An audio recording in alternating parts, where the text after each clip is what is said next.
Hello, my name is Wooram Youn from eMagin Corporation. I'm working as a senior OLED scientist for the OLED display. So we have a lot of contents. I don't have enough time to address everything, so I will go really fast. So basically, some introduction of our company, and then key technology, and then future of the OLED, and that's going to be my presentation. So some of you know that our company is located in New York, in the Fishkill. So we first started developing in the 1997, then we've been in production for 20 years. So recently we acquired by the Samsung Display in 2023.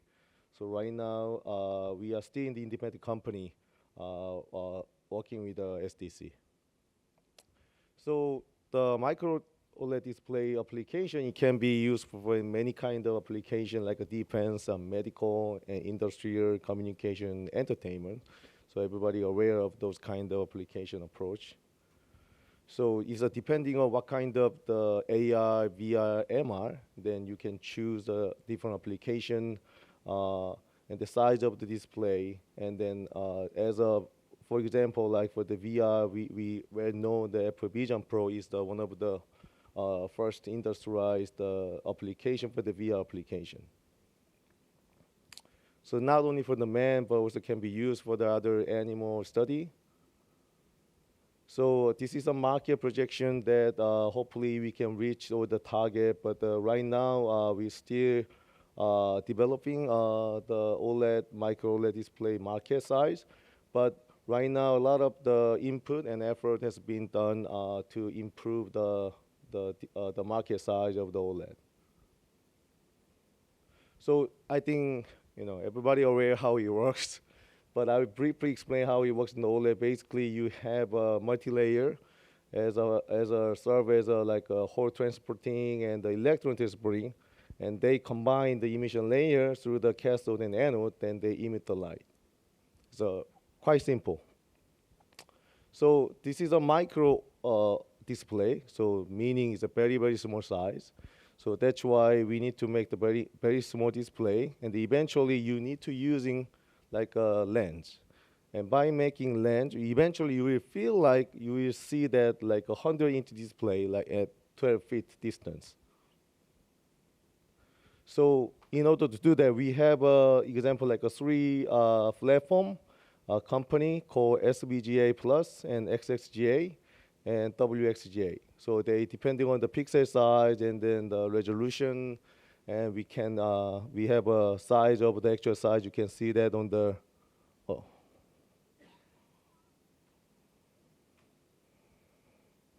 so size of the how they compare over to the actual the physical stuff. So it's a very quite small. So we've been working on from the 2001, improving the target and then size and application. So we are now here at the 2025. Now we achieve the max 20,000 nit at the T65 white coordinate condition. And also the size of the display and resolution is as shown here is the 2.5K at 3500 ppi. I'm gonna show you later about the recent development we done with the SDC jointly for the in 2025. So everybody know why we using it the silicon wafer for the micro LED display, because we needed very high mobility, and then transistor is very strong. Also that because of silicon is not transparent, so we only the light go through top emission direction. So the CMOS basically we are using like a 200 or 300 millimeter silicon wafer, and our backplane is designed by in-house, and we typically using the LVDS interface and then also display port and the MIPI for the different application. So this is a schematic the backplane layout that we're using in our company. Like for the example, like XXGI, and you have a diagonal size of 0.77 inches, and this is how it looks of our anode structure. Depending on the different size and the panel application, you have a different arrangement, and basically this is how it looks like right before the OLED deposition. So this is one example that we're using for the wide OLED with the color fit approach. So provided from the backplane that we processing on the organic layers on top of it is very thin, then because it's a wide OLED, then we need to make the 3 different colors. And the color fit application using the photorestoral, that's how we're making 3 different colors. So using those approach, we can still achieve a brightness up to 3,000 nit. Make sure that this is we don't use a tandem structure, no microlens array. So this is quite a pure condition. So this is the eMagin process, how we fabricating through our lab, through our company. So in the wafer level, we get we receive the wafer, CMOS wafer designed by the in-house, and then we're doing the process through in the front end process we call, and the OLED deposition through the glass is attached. Then the display level, we also have availability to the display singulation, and then a die attach, and then finally we also have the defect inspection as well. So this is a fab. It's a very like a first generation we studied. So you can see that as the human use the size of the chamber, and then the working condition that have a very high level of the clean room. But now we starting last year, we have a new tool which has 27 chambers, 3 clusters, with a fully operating operation. So now we also integrating thin film and SIM through this cluster. So it's a very powerful and faster. So I'm going to talk about the key display requirement for AR/VR application. Like already mentioned from the other professor, like this is why we need it for this AR/VR. Of course, we need a large field of view, and we don't want to see that the pixel through the VR, and we don't want to see any motion artifact. And of course, using the OLED and other application for display, we want it very high contrast to see that the image vividly. So based on simple calculation, like to see that calculating the required pixel per inches requirement with the angular resolution Archmin about 2 or 1.5, depending on the FOV, and typically requirement is over 3,000 PPI, then you have a good compatibility for the real application. Like for example, Vision Pro, I believe, is around 3,300 PPI. So that's why everybody wanted to have more than 3,300 PPI for the VR application. So not only that, because we don't want to see that motion blur through the VR application. That's why we using like a 2D cycle in order to remove the artifact. So not only the 2D cycle, but you're using the lens in front of the display. Normally we're using the pancake lens for the VR application, and with we also using the polarizer and all that, and we typically can say that about the 10%. In order to reach actual into your eyes about this kind of luminance, it requires 15,000 luminance from the display. So pretty high.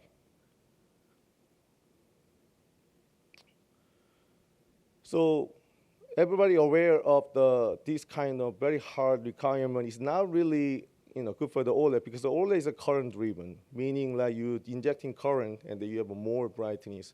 Then in other words, if you're injecting more current, and your lifetime of the OLED will be very, very, very short. So that's why a lot of the other technology used for the boosting the lifetime then or the brightness of OLED. So of course, thank you for the MIT team using the developing, inventing the phosphorescent materials. And we're talking about the multi-emission layer structure, which is what we call the tandem structure. And also color filter approach.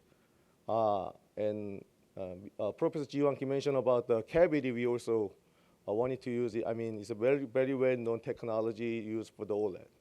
And another approach is we applying the micro-lens array on top of it. As I mentioned, the tandem is also here. So eMagin's new technology is called direct patterning. So basically, we don't want to use a color filter. So if you use a color filter, you're losing a lot of light, and that's why you're limiting a lot of the brightness.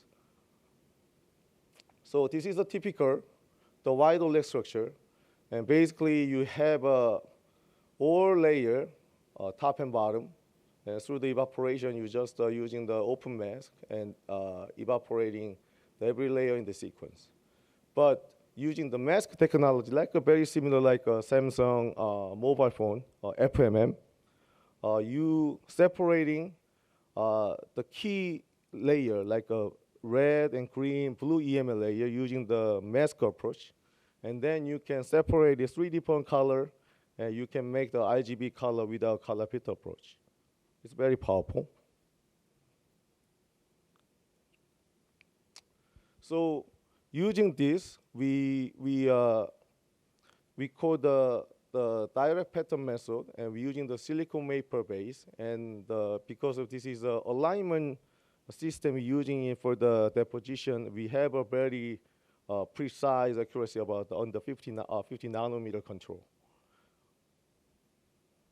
So this is actually the mask we using it for the RGB technology, and you can see that it's based on the silicon wafer. You see that all the membrane, which is a mask, is a very transparent, and it's a very thin layer with a mask design.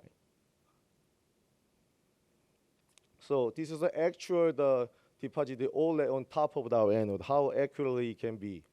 So this is we are using the PL technology and show that how the OLED layer is emitting through the PL excitation.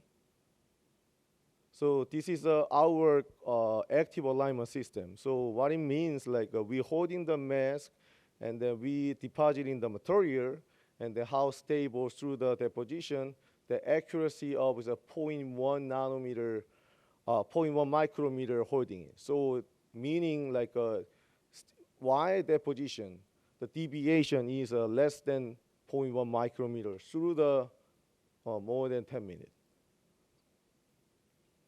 So this is a finer RGB deposit on every, using every RGB sources. And this is how you can align it very accurately. And using this technology with the PPI, 2645 PPI, and then we achieved the luminance 15,000 nit. So compared to the Y, we achieved the 3,000 nit, which is a much, much higher. So this is an example of the picture image of our product WXGA, and resolution 1920 times 1200. And that's what you see that from the actual panel. So of course, like why we see that, like I mean, I already mentioned about the color filter. You don't need to use a color filter. That's why you have a much brightness. And not only that, and this is a simple RGB structure. And then about the electrical characteristics is much, much favor, because you need to use only very small amount of voltage to operate a very high current and also high brightness. So this is actually the color we saw from the display. So you see they're very narrow because we're using the cavity structure, and all the color coordinate, you can see that. I mean, this is not the best condition, but you hear this is the color coordinate of the last year we got. So still good color coverage. So another example, we're showing that. So here, this is the last year we collaborate with jointly with Samsung Display. This is actually the panel size of about one inches and the resolution of 2500. This is the first time we successfully show with the jointly development under with the SDC. So we show in the 4K display. We already showed actually the SID last week. It was a very busy week. So I will show you a little bit later about the better image. So everybody know like OLED for the micro display has a lot of the things to overcome, and everybody understands that the brightness is the most important. The brightness is related to the lifetime. So everybody is working on to improve the lifetime, and also the VR application we're talking about like a couple thousand nit, but if we wanted to expand it to our future, maybe more than just the VR, and there is AR, then what kind of the OLED has to be to achieve the such high brightness requirement. So I just made it sitting the behind. So this is basically we showing the last week at SID. Yeah. So this is a 5K, 5,000 PPI. The luminance reached like 15,000. We also won the award from the SID. And you see that maybe there's another display demo right behind people. And then we show it first time, they're reaching the 20,000 nit using the 4200 PPI. And that application, we use the micro-lens array. So imagine like, we already reached 15,000 nit with our micro-lens array, with all the optimization, and with a little bit more improvement. And maybe in the future, we're using the tandem OLED structure. And what kind of luminance we can reach using the OLED for such a high PPI with a comparable size of display. Thank you.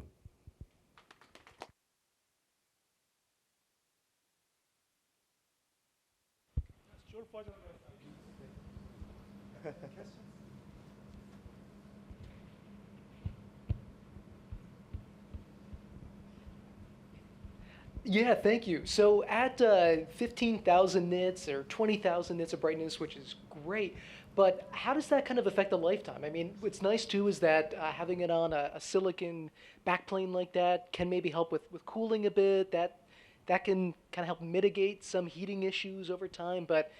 And yeah, just out of curiosity too, are you kind of seeing this more for VR applications or AR applications, both like that? Yeah. Yeah, I mean, it's a great question. Like right now, the VR application, I think we need at least a 10,000 nit to meet the VR display application. I think we are already there in terms of VR application. For the AR, I believe it's more than 10,000 nit is required. And of course, if you're driving the OLED, yes, you can reach maybe 1 second or 2 seconds, but that is about the lifetime.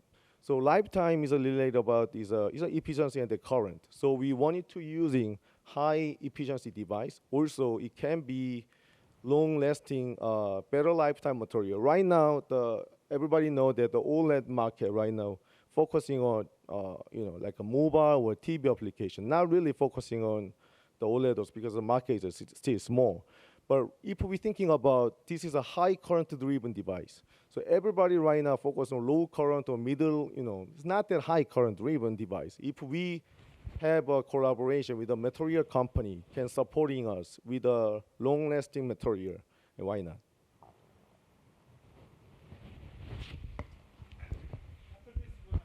Thank you. What's the power consumption for that 5,000 PPI? Less than 200 milliwatt. Oh, that's great. What's the video interface going to that? Is it MIPI or HDMI? Video interface. This is only for the demo. We're using the display port right now, but we're thinking about it using the T-Con. T-Com. Okay, thank you.